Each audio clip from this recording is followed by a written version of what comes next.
O milagre que mudou a vida de Ana, quando a fé venceu a dor. Ana sempre foi uma mulher forte.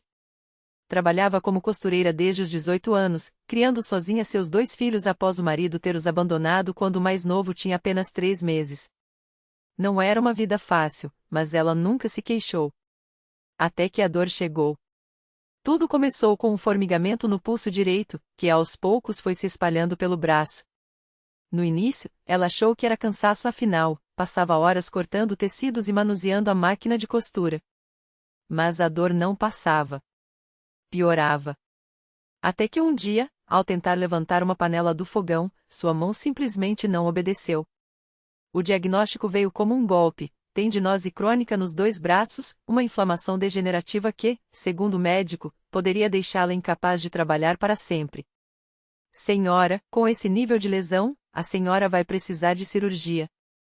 E mesmo assim, não há garantia de que voltará a costurar como antes, disse o ortopedista, olhando para os exames com expressão séria. E se não operar, a dor vai aumentar, e a senhora pode perder os movimentos. Ana sentiu o chão sumir. Sem suas mãos, como ia sustentar os filhos? Como ia pagar o aluguel, a comida, as contas? O desespero a levou a chorar no banheiro do consultório, apertando os punhos doloridos contra a parede. Meu Deus, o que eu vou fazer? Foi então que sua vizinha, Dona Maria, uma senhora que frequentava a Igreja Universal do Reino de Deus, bateu à sua porta com um prato de comida. Ana, minha filha, você tá muito abatida. Eu sei que tá difícil, mas Deus tem uma solução para você. Venhaigo na igreja hoje à noite. Lá, você vai encontrar força. Ana hesitou. Ela não era de ir à igreja, não acreditava muito nessas coisas de milagre. Mas a dor era insuportável, e o medo do futuro, ainda pior. Se não der certo, pelo menos vou ter um lugar para chorar, pensou. O primeiro passo na fé. Quando Ana entrou na Universal, foi recebida por um sorriso caloroso da obreira na porta. Deus te abençoe, irmã. Entre, a casa é sua. O culto já havia começado. O pastor falava sobre a fé que move montanhas, sobre como Deus não abandona quem confia nele. Ana sentou-se no fundo, envergonhada, as mãos tremendo de dor. Mas quando a corrente de oração começou, algo dentro dela se mexeu. Se tem alguém aqui com uma dor no corpo, levante a mão, gritou o pastor, com uma autoridade que Ana nunca tinha visto antes. Ela levantou a mão devagar, sentindo os olhos marejarem. Imediatamente, 2 obreiras vieram até ela, colocaram as mãos em seus ombros e começaram a orar em voz alta. Em nome de Jesus, essa dor sai agora. Todo espírito de enfermidade, solte esta irmã. Ela é filha de Deus, e o Senhor a curará. Ana sentiu um calor estranho percorrer seus braços. Não era dor, era algo diferente, como se uma energia a envolvesse. Quando abriu os olhos, estava chorando sem perceber. Você vai voltar aqui amanhã, irmã, disse uma das obreiras, segurando seu braço com carinho. Deus já começou a agir na sua vida. A corrente que quebrou as correntes. Ana voltou. E voltou de novo. A cada culto, ela ouvia testemunhos de pessoas curadas, famílias restauradas, dívidas pagas. O pastor explicava sobre a importância do dízimo e das ofertas não como um peso, mas como uma aliança com Deus. Quando você dá com fé, você abre as portas do céu sobre a sua vida, dizia ele. Deus não é injusto. Ele vê seu sacrifício e multiplica. Ana, que mal tinha dinheiro para o ônibus, decidiu dar o pouco que tinha. Tirou do bolso as últimas notas amassadas e as colocou no envelope de ofertas, com lágrimas nos olhos. Senhor, eu não tenho mais nada, mas eu creio em Ti. Naquela noite, houve uma vigília de oração. A fogueira santa estava acesa, e o pastor ungiu o óleo, passando nas testas dos fiéis. O fogo de Deus vai queimar toda enfermidade. Todo o mal vai sair agora. Quando o pastor chegou até Ana, ela sentiu as mãos dele pressionarem sua cabeça com força. Em nome de Jesus, eu determino, essa tendinose é coisa do passado. Os tendões dessa irmã serão restaurados agora. Ana caiu de joelhos. Não de dor, mas de uma paz tão grande que ela não conseguia explicar. Quando se levantou, suas mãos ainda doíam, mas algo havia mudado. Ela sentia que não estava sozinha. O milagre no altar. Na semana seguinte, o pastor anunciou uma campanha de fé especial: traga sua dor ao altar, e Deus vai te curar. Ana foi uma das primeiras a se inscrever. Na noite do culto, ela subiu ao altar com as mãos ainda enfaixadas. O médico havia recomendado repouso absoluto. O pastor a chamou pelo nome. Ana, você veio aqui com uma sentença de doença, mas hoje você vai sair curada. O médico disse que você não ia costurar mais, mas Deus é maior que qualquer diagnóstico. Ele pegou o óleo e ungiu seus pulsos, orando com uma unção tão forte que Ana sentiu como se uma corrente se rompesse dentro dela. Levante as mãos, irmã, ordenou o pastor. Ana obedeceu e, pela primeira vez em meses, conseguiu erguer os braços sem dor. Um grito de glória tomou conta da igreja. As pessoas começaram a louvar, e Ana, sem acreditar, moveu os dedos, dobrou os pulsos, apertou as mãos. A dor tinha sumido. Glória a Deus, ela gritou, chorando. Eu tô curada. Eu tô curada. O pastor sorriu, com os olhos brilhando. Isso não é eu, não é a igreja, é Jesus. Ele te curou porque você creu. A vida depois do milagre. Ana voltou ao médico uma semana depois. O ortopedista, incrédulo, pediu novos exames. Isso não faz sentido. A inflamação sumiu. Os tendões estão como novos, murmurou, olhando as imagens. Como isso aconteceu? Ana sorriu. Deus me curou. Hoje, Ana não só voltou a costurar como abriu sua própria oficina em casa. Ela é dizimista fiel, participa das correntes de oração e sempre leva alguém para conhecer a igreja. Antes, eu achava que tudo dependia de mim.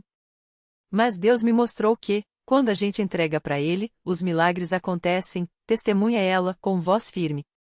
A minha vida era um deserto, mas na Universal, eu encontrei água viva. E toda vez que alguém duvida, ela estende as mãos às mesmas mãos que os médicos disseram que nunca mais funcionariam e diz: isso aqui é a prova de que Deus é fiel. Basta crer. Ana não imaginava que seu testemunho tocaria tantas vidas. Um dia, enquanto costurava uma peça para uma cliente nova, a mulher notou a agilidade de seus dedos e não pôde conter a curiosidade. Sua costura é tão perfeita. Como a senhora aprendeu? Ana baixou a agulha por um instante e olhou nos olhos daquela mulher, que se chamava Marisa. Havia algo na expressão dela que Ana reconheceu. Era o mesmo cansaço, a mesma sombra de desespero que ela própria já tinha carregado. Não foi só aprendizado, não. Foi um milagre de Deus, respondeu, com a voz cheia de paz. Marisa, então, contou que estava passando por uma crise profunda. O marido havia perdido o emprego, as dívidas se acumulavam e ela já não via saída. As noites eram de choro, os dias de angústia. Ana ouviu tudo em silêncio, mas dentro dela ardia uma certeza: aquela mulher precisava conhecer Jesus. Eu também já estive no fundo do poço. Mas Deus me tirou de lá. Venha comigo domingo na Universal. Você vai ver que não está sozinha. Marisa hesitou, mas algo naqueles olhos brilhantes de Ana a fez aceitar. No domingo seguinte, ela entrou pela primeira vez na igreja, com o coração apertado, mas disposta a tentar. Durante o culto, quando o pastor falou sobre a providência divina, Marisa sentiu algo estranho, uma paz que ela não conhecia há anos. E quando a corrente de oração começou, ela não resistiu, joelhou-se e derramou todas as suas dores diante de Deus. Na semana seguinte, o marido de Marisa recebeu uma ligação inesperada, uma vaga em uma empresa melhor do que a anterior, com salário suficiente para quitar as dívidas e ainda sobrar. Ela correu para a oficina de Ana, chorando, com o contra-cheque na mão. É verdade. Deus ouve mesmo. Ana abraçou a amiga, emocionada. Eu te falei. O que é impossível para os homens, para Deus não é. Aquelas duas mulheres, antes quebrantadas, agora se reuniam toda semana para orar juntas. Marisa passou a ajudar Ana na oficina, e as duas viraram referência na comunidade. Muitas pessoas começaram a procurá-las não só pelas roupas bem feitas, mas pela palavra de fé que elas compartilhavam. Um dia, o pastor a chamou para dar um testemunho na igreja. De mãos dadas, Ana e Marisa subiram ao púlpito. Ana contou como Deus restaurou suas mãos, e Marisa, como ele restaurou sua família. Muitas vezes a gente acha que está tarde demais, que não tem mais jeito, disse Ana, olhando para a congregação. Mas Deus não desiste da gente. Ele está só esperando a gente dar um passo de fé. O auditório explodiu em aplausos e glórias a Deus. Depois do culto, várias pessoas se aproximaram, pedindo oração, alguns com dores físicas, outros com feridas na alma. Ana e Marisa oraram por cada um, com a mesma fé que havia transformado suas próprias vidas. Anos depois, a pequena oficina de Ana virou uma cooperativa de costureiras, onde várias mulheres, muitas delas resgatadas de situações difíceis, encontraram não só trabalho, mas também esperança. E toda semana, antes de começarem as atividades, elas se reuniam em círculo para agradecer a Deus pela segunda chance. O milagre não foi só nas minhas mãos, Ana costumava dizer. O verdadeiro milagre foi Deus me usar para abençoar outras pessoas. Porque quando a gente recebe uma bênção, não é para guardar só para a gente. É para compartilhar. E assim, o que começou como uma dor se tornou um rio de bênçãos. Porque quando Deus opera, Ele não muda só uma vida, Ele transforma gerações. A notícia da cooperativa das costureiras se espalhou pela cidade como um vento suave, chegando aos ouvidos de quem mais precisava. Foi assim que Dona Clara, uma senhora de quase 70 anos, bateu à porta da oficina com os olhos cheios de lágrimas e as mãos trêmulas. Ela carregava uma caixa de sapatos cheia de retalhos e uma história que doía só de ouvir. Minha filha sumiu faz 3 anos, contou, a voz quebrada. Ela se envolveu com gente errada, e eu não sei nem se está viva. Mas ontem, sonhei com ela usando um vestido azul que eu mesma costurei quando ela era pequena. Acordei com isso no coração. Vá até a cooperativa das mulheres que oram. Não sei porquê, mas aqui estou. Ana abraçou Dona Clara como se a conhecesse há anos. Não fez perguntas demoradas, não deu conselhos vazios. Só disse: Vamos orar, Dona Clara. Deus sabe onde sua filha está. Naquela tarde, todas as costureiras pararam suas máquinas. Formaram um círculo em torno de Dona Clara, que seguiu chorando enquanto as mãos das mulheres se uniam sobre sua cabeça. Marisa, que agora era diácona na igreja, liderou a oração com uma autoridade que só vem de quem já viu Deus agir no impossível. Senhor, o Senhor conhece cada fio de cabelo da cabeça da filha dela. Se ela estiver viva, traz ela de volta. Se estiver perdida, guia os seus passos. E se o coração dela estiver endurecido, derrama teu amor sobre ela como derramaste sobre nós. 3 semanas depois, num sábado à tarde, a porta da cooperativa se abriu de repente. Uma moça magra, de cabelo curto e olheiras fundas, entrou sem dizer uma palavra. Vestia uma blusa rasgada e calçava chinelos surrados, mas no pescoço trazia um pingente que Dona Clara reconheceu na hora, um coração de prata que havia dado à filha no dia do seu aniversário de 15 anos. Mãe, a voz saía fraca, como se ela mesma não acreditasse no que estava vendo. Dona Clara não conseguiu responder. Só abriu os braços, e a filha correu para eles como uma criança. As costureiras, que já estavam acostumadas com milagres, choravam sem vergonha. Algumas louvaram a Deus em voz alta, outras simplesmente agradeceram em silêncio, lembrando de quando também foram resgatadas. Eu não merecia isso, a moça repetia, enquanto a mãe acariciava seus cabelos. Eu fiz coisas ruins, mãe. Coisas que não têm perdão. Mas Ana se aproximou e segurou o rosto dela com carinho. Jesus já pagou por tudo, minha filha. O perdão não é para quem merece, é para quem precisa. E você está aqui porque Deus não desistiu de você. Nos meses que seguiram, a filha de Dona Clara começou a frequentar os cultos na CCB. No começo, sentava-se nos fundos, envergonhada, como se não pertencesse àquele lugar.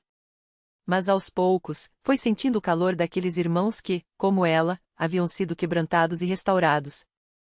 Um dia, durante um culto de oração, ela se levantou e deu seu testemunho entre lágrimas. Eu pensei que ninguém mais ia me querer. Que eu tinha ido longe demais. Mas Deus usou minha mãe, usou essas mulheres, usou até um sonho bobo com um vestido azul para me trazer de volta. Se Ele fez isso por mim, pode fazer por qualquer um. E assim, a cooperativa ganhou mais uma costureira. Mas mais do que isso, ganhou mais uma história de redenção para contar. Porque na CCB, os milagres não são apenas curas ou livramentos espetaculares, às vezes, são mãos que se estendem no momento certo, palavras que acalmam uma alma ferida, ou um abraço que diz: você não está sozinha. Anos depois, quem passasse em frente à cooperativa veria uma placa simples: Costurando Vidas, Cooperativa de Fé.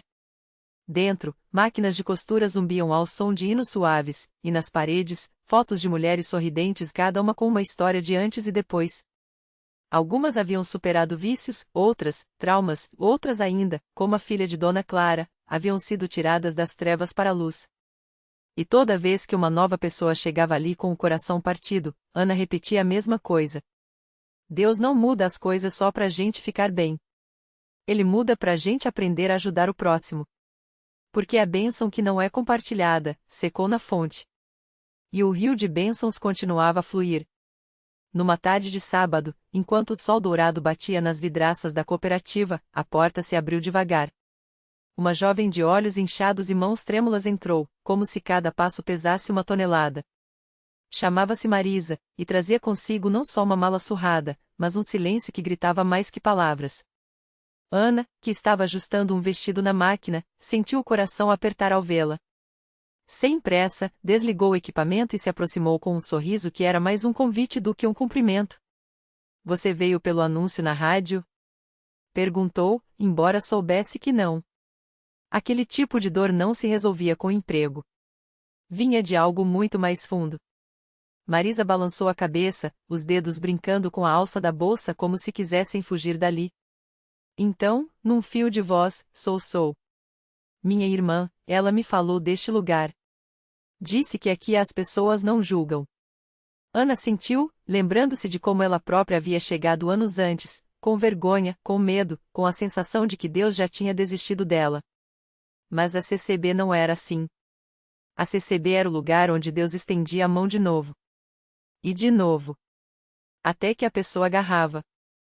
Senta aqui, Ana apontou para um banco de madeira perto da janela, onde a luz entrava morna. Quer um café? Ou só quer ficar quietinha um pouco? Marisa sentou, e as lágrimas, que ela segurava há dias, começaram a cair sem permissão. Não eram lágrimas de agora, eram de anos. De noites em que achou que não aguentaria mais. De escolhas que a haviam levado a beiras que quase a engoliram. Ana não perguntou nada. Só ficou ali, passando-lhe um lenço de papel e, depois de um tempo, começando a contar sua própria história. Não como quem dá lição, mas como quem oferece uma ponte. Eu também já achei que não tinha mais jeito. Que Deus tinha virado as costas. Mas sabe, Marisa? Às vezes a gente tá olhando tanto pro chão que não vê a mão que tá estendida pra gente. E aqui a gente aprende a levantar a cabeça. Foi então que Dona Clara entrou, com sua presença serena e aquele cheiro de pão caseiro que sempre a acompanhava. Ao ver Marisa, não fez perguntas. Só abriu os braços e disse: Minha filha, você tá em casa agora. E algo dentro de Marisa, algo duro, feio e velho, começou a rachar. Nos dias que se seguiram, Marisa não falou muito. Mas ouviu. Ouviu os testemunhos das outras mulheres na cooperativa, como o de Jussara, que superou a dependência química depois que uma irmã da igreja orou por ela 7 vezes na mesma semana, até que, na 8ª, ela caiu de joelhos e pediu perdão. Ou como o de Teresa, que, depois de ser abandonada pelo marido, aprendeu a costurar e hoje ensinava a outras, dizendo: Deus não tira a dor, mas Ele dá um jeito de a gente transformar ela em alguma coisa bonita. Marisa começou a ajudar nas tarefas simples, separar retalhos, passar botões, arrumar as peças prontas. E, sem perceber, suas mãos foram ficando mais firmes. Até que uma manhã, enquanto todas cantavam um corinho antes de começar o trabalho, ela sentiu algo estranho, uma paz. Não era a ausência de problemas, os problemas ainda estavam lá, espreitando. Era uma certeza de que, dessa vez, ela não estava sozinha para enfrentá-los. Até que, numa quarta-feira à noite, Marisa foi com Ana à reunião de jovens na CCB. Não foi fácil. Ela se sentou no fundo, de braços cruzados, como se estivesse pronta para sair correndo. Mas quando o pastor começou a falar sobre o filho pródigo, aquele que voltou sujo, quebrado, e mesmo assim foi recebido com festa, Marisa sentiu as palavras como flechas direto no peito. Naquele momento, ela lembrou da última vez que tinha orado. Era criança, ajoelhada ao lado da cama, pedindo por boneca. Agora, aos 28 anos, com as mãos calejadas de tanto segurar pedaços de uma vida que desmoronava, ela não sabia nem por onde começar. Mas então, como se lesse seus pensamentos, a irmã ao lado dela, uma moça chamada Lúcia, que ela mal conhecia, segurou sua mão e sussurrou: "Não precisa saber as palavras certas. Deus ouve até o silêncio." E Marisa chorou. Chorou como nunca havia chorado antes. Não de desespero, mas de alívio. Porque, pela primeira vez em anos, ela sentiu que alguém havia. Não como uma falhada, não como um caso perdido, mas como uma filha que finalmente estava voltando para casa. Na semana seguinte, Marisa chegou cedo à cooperativa com uma notícia: havia decidido se batizar. Ana a abraçou forte, e Dona Clara, com os olhos brilhando, disse: "Isso aqui não é só uma cooperativa, minha filha. É um lugar onde Deus costura vidas partidas. E a sua, ele já começou a remendar." No dia do batismo, o rio estava cheio, e o céu, daquele azul que parece abençoado. Quando Marisa saiu da água, as mulheres da cooperativa gritaram, choraram e cantaram. Não era só uma vitória pessoal, era a prova de que, quando Deus põe a mão numa história, ele não larga mais. E assim, entre pontos e linhas, entre orações e risadas, a Costurando Vidas seguia seu propósito. Porque milagre não é só o mar se abrir ou o cego enxergar. Milagre é uma porta que se abre quando você não tem mais forças de bater. É uma mão que segura a sua quando você achava que ia afundar. É uma segunda chance quando o mundo já te havia condenado. E na CCB, essas segundas chances não eram exceção. Eram a regra. O fio final do milagre. Marisa secou as lágrimas no vestido branco, ainda úmido do rio, e olhou para as mãos, as mesmas que antes tremiam ao segurar uma agulha, agora firmes, tecendo não só panos, mas sonhos. A Costurando Vidas não era mais só uma cooperativa, era um altar onde cada ponto era uma oração respondida. As enxurradas que levavam suas lágrimas de antes agora regavam a terra onde brotavam flores e pão. Porque, sim, o primeiro pedido grande veio: uma escola local encomendou 200 uniformes. "Deus não nos dá sonhos para nos torturar, filha", disse Dona Jandira, a costureira mais velha, enquanto passava a mão pelo tecido azul claro, igual ao céu do batismo. "Ele dá para a gente ver que a gente é maior do que a gente pensava." O milagre não foi só o dinheiro que entrou, ou as máquinas novas que chegaram por doação anônima. Foi Marisa, à noite, sentada à mesa de casa, ensinando a filha de 10 anos a costurar uma boneca de pano. "Mamãe, a senhora acha que Deus também costura a gente por dentro?", perguntou a menina, passando a linha pela agulha. Marisa sorriu, lembrando das cicatrizes que já não doíam. "Ele não só costura, minha filha. Ele borda. E onde a gente via buraco, ele faz flor." A reflexão que fica. Às vezes, o milagre não é o mar se abrir diante de você, é você descobrir que sabe nadar quando achava que ia se afogar. Deus não tira as tempestades do caminho, mas ensina a dançar na chuva. E quando você menos espera, olha para trás e vê: o que parecia um fio solto era, na verdade, o início de um bordado lindo demais para caber nos seus planos. A lição. Milagre não é só o extraordinário, é o amor persistente que transforma cinzas em terra fértil. Se hoje você está com as mãos vazias, lembre-se: Deus não preenche copos cheios. Ele enche os quebrados, para que, por suas rachaduras, a luz passe e ilumine outros que ainda estão no escuro. E na CCB, ou em qualquer lugar onde a fé se faz obra, a regra é simples: ninguém está tão perdido que não possa ser encontrado. Nenhuma vida está tão rasgada que não possa ser remendada. Porque, no fim, o maior milagre não é a costura, é perceber que, o tempo todo, você estava sendo tecido para algo muito maior do que imaginava.